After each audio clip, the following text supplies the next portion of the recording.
Good evening, everyone. I'm taking this video to make a test.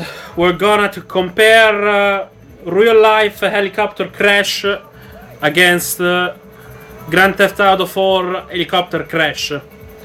Since many says that GTA physics is very close to the real thing, we're going to demonstrate that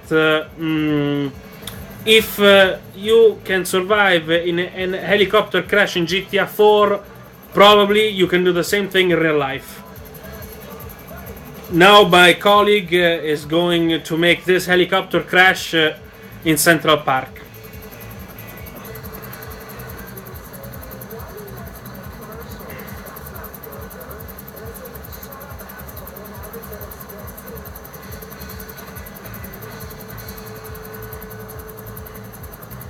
Okay, now you can eject.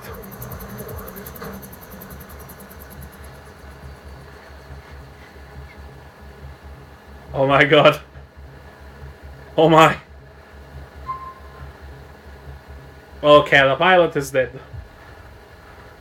Probably by a heart attack. You see? There I go. Survived. If someone is nuts enough to try, please make a video and report us, okay? Thank you very much for attention.